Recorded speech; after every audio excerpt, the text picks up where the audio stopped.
Well, there probably needs to be a little bit of a preamble to this letter. About 2006, New Zealand had an election where it became clear that the right-wing Liberal Party, which was a small party, rather than holding the balance of power, were likely to be annihilated. New Zealand's got proportional representation, and you either get a party vote or a personal vote. So it kind of seemed as though they wouldn't get enough of either.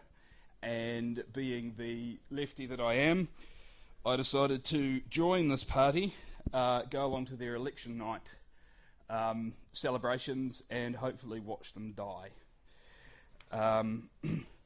Didn't quite happen that way, and they ended up sneaking in and holding the balance of power. As a result of this, I kind of ended up with a bit of egg on my face, and I did the only thing that I could kind of consider possible to save myself, and that was, as the leader was walking into celebratory applause, I leapt out of the crowd and I hugged him as long as I possibly could to make it extremely awkward until security removed me. And it appeared on the television news. Eventually, I wrote him a letter. So this is to the Right Honourable Rodney Hyde. As I sit down to write this, I like to think there's a faint possibility you may remember me. Sure, we're on opposite sides of the world now. I was in the UK when writing this. And I fancy also at opposite ends of the political spectrum. But for a brief passage in time, there was little that could separate us. Certainly not the security guard at Ellerslie Working Man's Club last election eve. I was the man, blonde and slightly tipsy, who hugged you as long as possible while you walked victoriously to the lectern for your victory speech. The turf battle between you and Richard Worth was over.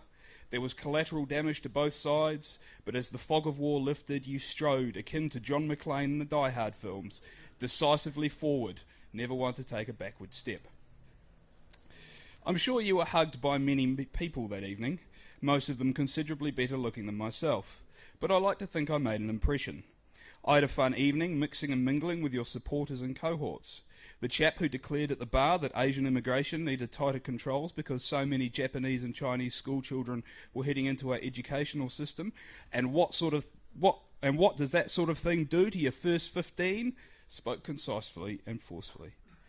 There's no doubt ACT is a party for those with succinct political views. Before I go further, however, I must admit two things. Firstly, I was rather disappointed my $10 party fee hadn't gone on the bar. Perhaps it was my own political naivety. This was the first time I'd attended an election night hootenanny, but I would have thought that a surefire way to appeal to the middle-of-the-road Kiwi battler trying his hardest on Struggle Street would have been to open the bar up. I realise this shows my inherent socialist bias, free drinks on the party for everyone, but let's face it, Rodney, I like to think we're on first-name terms now, there's few venues that espouse the values of classlessness and solidarity more than a working man's club. Secondly, and this is where I feel slightly ashamed at the level of my deceit, I was an imposter. I don't support the ACT party and never will. I'm very much a supporter of the left, a fan of the Labour Green persuasion who had come to see ACT disappear as a political voice, convinced the pollsters were right. ACT wouldn't achieve 5% in the party vote, and the voters of Epsom would turn to Richard Worth. In short, I was a political vulture circling for a carcass. You surprised both the pundits and myself, however, and won. Something in retrospect I'm kind of pleased about, as I doubt you would have made the cut for Dancing with the Stars otherwise. And New Zealand entertainment would have been far poorer for that. So whilst hugging you until it became uncomfortable and embarrassing for the pair of us was the best idea I could come up with at the time, I was well aware I left that evening with a good serving of egg all over my face. That is, until now. Approximately a month ago, I sat relating this tale to a gorgeous woman of 29. Fit, blonde, healthy, a body to die for, and holding joint degrees in both political science and commerce, she's one hell of a catch.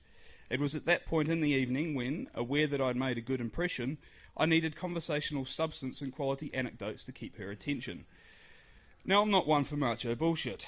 Sure, I follow rugby and I like a good scrap every once in a while, but when it comes to qualities I search for in potential partners, an appreciation of my quirks and eccentricities is fairly high up the list. And so, throwing caution to the wind, I related this tale as I've just told you, fairly certain her left-leaning values would mean she'd see the story in the light, humid way it was intended. She did. The sex was superb, and to this day she maintains it was this story that sealed the deal. And so I would like to thank you, Rodders, for generally being a good sport. While I'm not a supporter of your party or your policies, I know the New Zealand political landscape is richer with your presence. Such a stunt I could never have pulled at a New Zealand First, or dare I say it, Green Party conference, where the game of politics is taken a little more seriously. Perhaps you come across as something of a lovable rogue, occasionally a little unsure of yourself, but prepared to put yourself out there and have a laugh.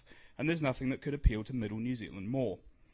So while I may turn the television down when you're interviewed, rest assured I sincerely enjoy the fact that you remain on it.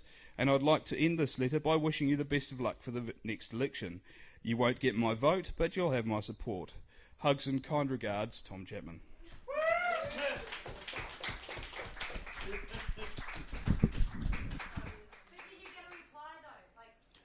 No.